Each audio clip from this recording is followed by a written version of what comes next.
सहनाववतु सहनौ भुनक्तु सह वीर्यं करवावहै तेजस्विनावधीतमस्तु मा विद्विषावहै। ओम शांति शांति शांति। वैदिक जीवन पद्धति की इस कक्षा में पुनः आप सभी श्रोताओं का, दर्शकों का हार्दिक स्वागत है, अभिनंदन है। ऋग्वेद के प्रथम मंडल के 140वें सूक्त का स्वाध्याय हम कर रहे हैं और बहुत ही सुंदर सुंदर मंत्रों के साथ हम अपने को जोड़ करके जीवन के उन तथ्यों को, उन सत्यों को समझने का प्रयास कर रहे हैं जिनके ज्ञान से, जिनके विवेक से हम प्रत्येक उस कार्य को, उस कर्म को अच्छी प्रकार से करने का प्रयत्न करें जो हमको सदा प्रगति के पथ पर आगे बढ़ाए, जो यश कीर्ति को आगे हमको बढ़ा करके ले जाए। कोई भी संसार में अवनति नहीं चाहता, किसी प्रकार की क्षति नहीं चाहता है।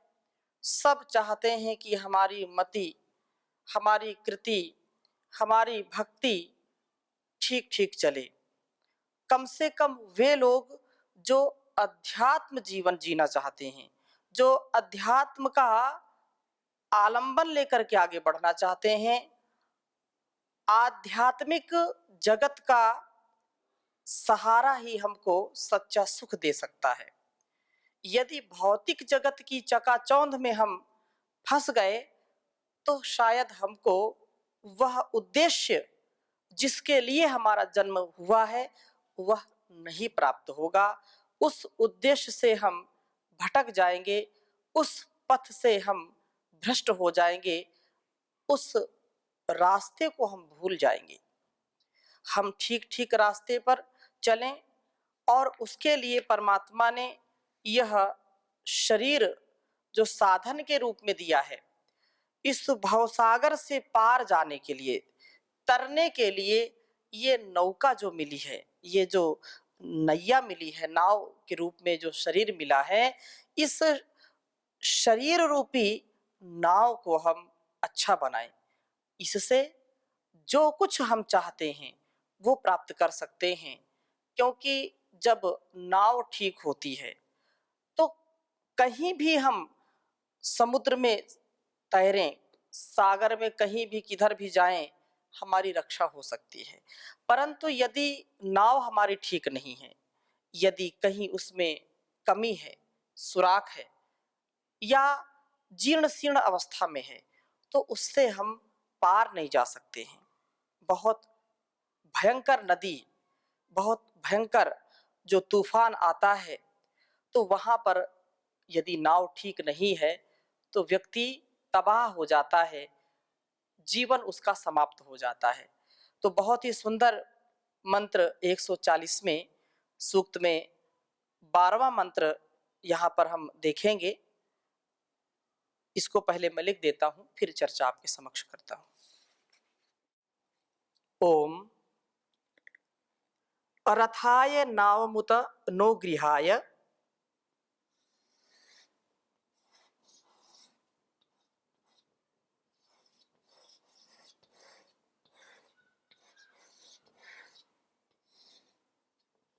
रथाय नावमुत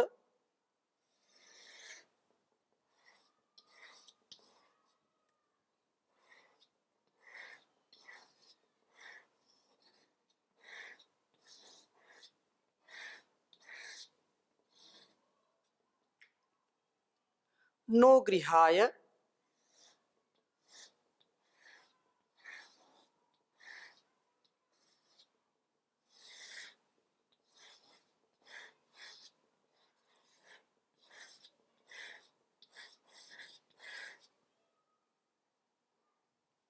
नित्यारित्रां पदवतीं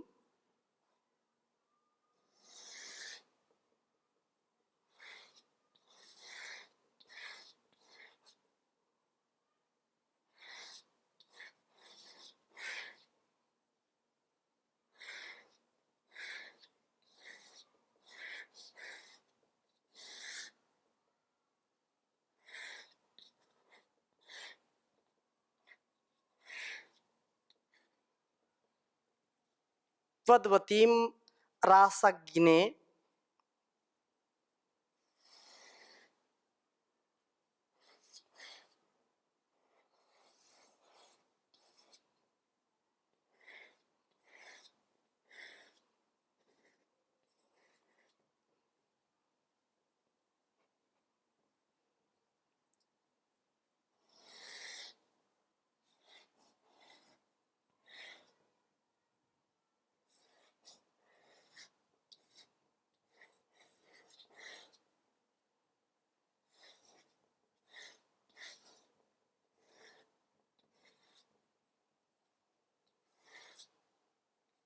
अस्माकं वीरां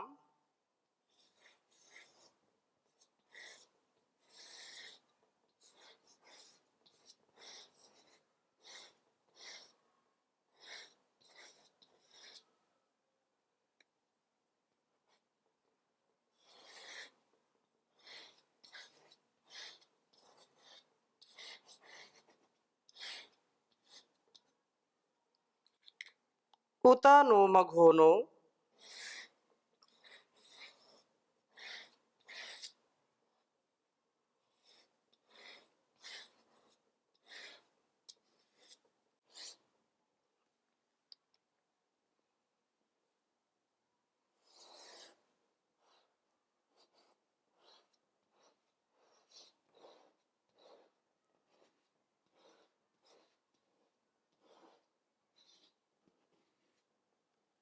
उत नो मघोनो जनाश्च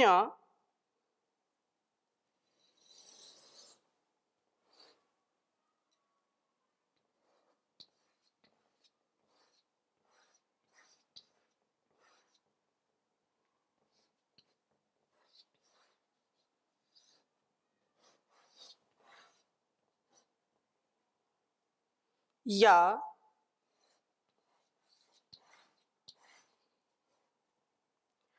पारयामच्छर्म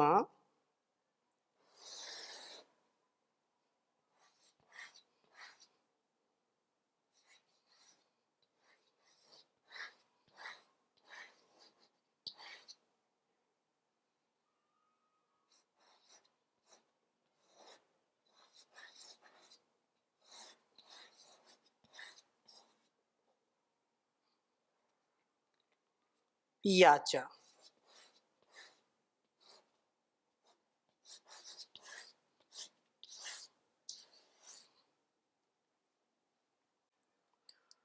ओम रथाय नावम उत नो गृहाय नित्यारित्रां पदवतीं अरास्यग्ने अस्माकं वीराम उत नो मघोनो जनाश्च या पारयामच्छर्म या च।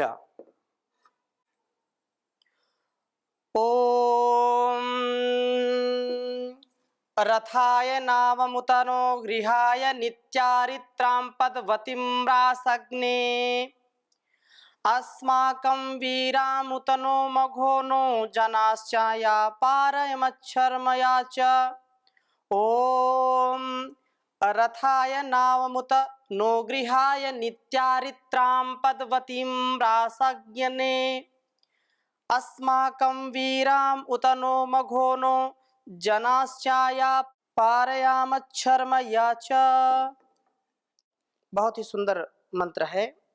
रथाय नावमुत नो गृहाय नित्यारित्रां पदवतीं रासग्ने अस्माकं वीराम उत नो मघोनो जनाश्च या पारयामच्छर्म या च। हे अग्ने, अग्नि अग्रणी भवती, अग्नि जो प्रकाशक है सबका, परमपिता परमेश्वर। हे परमात्मन, आप नः हमें रथाय, तीव्र गति से जाने के लिए नावम इस नाव रूपी नौका को राशि देते हैं, जो नाव नित्यारित्राम नित्य इस भवसागर में चप्पुओं वाली है। इस भवसागर को पार करने के लिए साधन भूत है।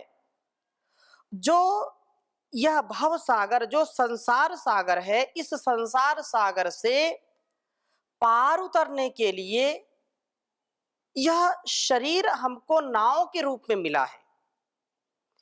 अपने कर्तव्यों का निर्वहन करने के लिए, अपने नित्य कर्म, नैमित्तिक कर्म, काम्य कर्म, इन सब के लिए, सब धर्मों का पालन करने के लिए, सब प्रकार के कर्तव्यों का पालन करने के लिए परमात्मा ने साधन जो दिया है, वह साधन है शरीर। इस संसार सागर से पार जाने के लिए शरीर क्या है? साधन है, नौका है। क्योंकि सागर में कोई साइकिल नहीं चला सकता, साइकिल मोटरसाइकिल आदि नहीं चलाते। हाँ, ये बात अलग है कि अब उसमें नाना प्रकार के तकनीकों का प्रयोग करके अलग अलग चीजें, लेकिन एक जो नितांत यहाँ उदाहरण की बात है, तो नौका को अलग अलग रूपों में लोग उसको मोटर वाली नाव बना दिए, स्टीमर बना दिया, जहाज बना दिया, पानी की पनडुब्बी बना दिया, पता नहीं क्या क्या बनाते रहते हैं। लेकिन उदाहरण मात्र ये है कि इस भवसागर को तरने के लिए यह नाव है। पूर्व समय में, प्राचीन काल में तो ये इतना आविष्कार नहीं था, तब तो चप्पू ही चलाते थे, चप्पू से ही नाव हमारी आगे बढ़ती थी। तो जैसे पानी में, नदी में, सागर में नाव ही एक सहारा होती है पार जाने के लिए, वैसे इस संसार रूपी सागर में, इस भवसागर को पार करने के लिए यह शरीर जो साधन है, नाव के रूप में हमको मिला है परमात्मा से। और यह पदवतीम गति के साधनभूत अंगों वाली है। यह नौका इस सागर में तीव्र गति के लिए तो है ही, उत और गृहाय सागर को पार करके घर में पहुंचने के लिए है। हमारा घर क्या है? हमने पिछली कक्षा में, कई कक्षाएं हमने पढ़ी, उसकी एक वेद मंत्र आया था कि हमको घर जाना है, हमको वापस जहां से हम आए वहां जाना है। तो हमारा घर कहाँ है? हमारा घर हमारा ब्रह्म धाम है, ब्रह्म लोक है। ये तो संसार है। हम यहाँ एक प्रकार से व्यापार करने के लिए आते हैं, यहाँ पर विहार के लिए आते हैं, अपने कर्मों का संपादन के लिए आते हैं, लेकिन हमारा गंतव्य ये नहीं है, हमारा लक्ष्य भोग विलास नहीं है, हमारा लक्ष्य तो कुछ दूसरा ही है। परमात्मा के सन्निधि में, उसकी शरणागति में रहना, मुक्त अवस्था में रहना। तो हमको यह नाव मिली है, नाव जब मिलती है तो हम गति के साथ जब चप्पू चलाते हैं तो गति बढ़ती है और हम जल्दी पार कर जाते हैं नाव को। तो शरीर एक साधन है धर्म, अर्थ, काम और मोक्ष की प्राप्ति के लिए। इससे हम अपने पुरुषार्थ चतुष्टय को सिद्ध करके अपने घर पहुंचते हैं, अर्थात जो ब्रह्मलोक है, जो ब्रह्म धाम है, जो हमारे गुरु का धाम है, उस धाम तक पहुंचना यही सबसे मुख्य काम है। इसको हम भूल जाते हैं, सब काम याद रहते हैं, लेकिन इस काम को हम भूल जाते हैं। और क्या कहा कि उस ब्रह्मलोक में पहुंचने के लिए यह नाव साधन बनती है। यह नौका वह है या जो अस्माकम हम में से वीरान वीर पुरुषों को, उत और न हम में से मघोना जनान यज्ञशील पुरुषों को पारयत भव सागर के पार लगाती है। नाव तो सबकी होती हैं, लेकिन नाव से भव सागर पार करते हैं कितने बिरले लोग। नहीं तो कोई तूफान में फंस जाता है, कोई भवसागर के कहीं ऐसी भंवर आती है उसमें फंस जाते हैं। तो यहाँ का जो लोभ है, काम क्रोध लोभ मोह ईर्ष्या द्वेष छल कपट, यहाँ की जो वासनाएं हैं उन नावों को नष्ट भ्रष्ट कर देती है, तोड़ देती है, नाव को डुबा देती है। कोई बिरले लोग ही इस भवसागर से पार जाते हैं। साधन तो सबको मिलता है, शरीर सबका है, नौका सबको मिली है, लेकिन इससे पार जाने वाले कोई सूरमा ही होते हैं।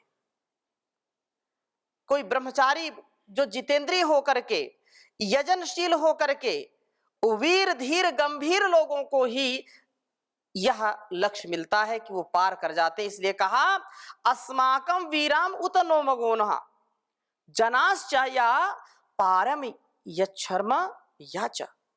और भवसागर से पार लगाती है जो शर्म अर्थात शर्म, शर्म यहाँ सुख को कहते हैं, सुख का साधन बनती है। इस शरीर रूपी नौका को प्राप्त करके हम इस जीवन में वीर व यजनशील बन करके अवश्य ही तीव्र गति से भवसागर को पार करने वाले बने। और हे प्रभु, भवसागर को पार करते हुए आपके भक्त बन करके आपकी शरणागति को प्राप्त करने वाले बनेंगे। वहां पहुंचकर हम सब दुखों के अंत को पाएंगे, अर्थात दुखों से पूर्ण निवृत्ति होगी, प्रभु को प्राप्त हो जाएंगे, अर्थात अपने घर को पहुंच जाएंगे, अपने लोक को पहुंच जाएंगे। तो प्रभु से यह प्रार्थना जो हम करते हैं कि हमारा जीवन बहुत सुंदर हो। आचार्य शंकर ने एक पुस्तक, एक ग्रंथ छोटा सा है, प्रश्नोत्तरी, तो उसके आदि में ही प्रथम श्लोक में ही कहा आचार्य ने, एक ही श्लोक में प्रश्न भी है उसी में उत्तर भी है, तो उसका प्रश्नोत्तरी। तो कहा कि अपार संसार समुद्र मध्य समज्जतो में शरणम किमस्ति गुरु कृपालु कृपया वदयित दुशेष पादाम्बुज दीर्घ नौका। कहा कि अपार संसार समुद्र मध्य, इस संसार सागर में, अपार संसार सागर, इसका कोई पार नहीं है, पार नहीं पा सकता, कोई तैर नहीं सकता। अपार संसार सागर से पार जाने के लिए सम्मज्जतो में शरणम की मस्ती, मैं डूब रहा हूं, इस भवसागर में डूब रहा हूं। काम क्रोध लोभ मोह ईर्ष्या द्वेष, तू मैं की जो बात है, ये जो अहंकार है, ये हमारे अंदर के राक्षस को, असुर को जगा देता है। और ये एक जो सच्चा अच्छा भक्त होता है, जो सज्जन होता है, उसकी नैया को डगमगाने लगता है, उसको बहुत डामाडोल कर देता है। तो कहा सम्मज्जतो में शरणम की मस्ती, अपार संसार सागर में मैं डूब रहा हूं, सम्मज्जतो में शरणम की मस्ती, क्या उपाय है इस संसार सागर में डूबते हुए को सहारा किसका हो? कहते हैं डूबते को तिनके का सहारा। तो संसार सागर बहुत अपार है, पार नहीं लगाया जा सकता है, कैसे इससे हम बचें? शरणम की मस्ती, क्या शरण है? तो बहुत सुंदर उत्तर दिया, गुरु कृपालु कृपया वदयित दुशेष पादाम्बुज दीर्घ नौका। क्या शरण बताई कि उस परम पिता परमेश्वर की शरणागति को प्राप्त कर लो, जो चरण कमल है उस प्रभु के, जो संसार का रचयिता है, संसार के कण कण में जिसका वास है, जो सबके पास है, सबके निकट है, तदे जति तन्नई जति, तद दूरे तदवंति के तदंतर से सर्वस्य तदो सर्वस्यास्य बाहितः।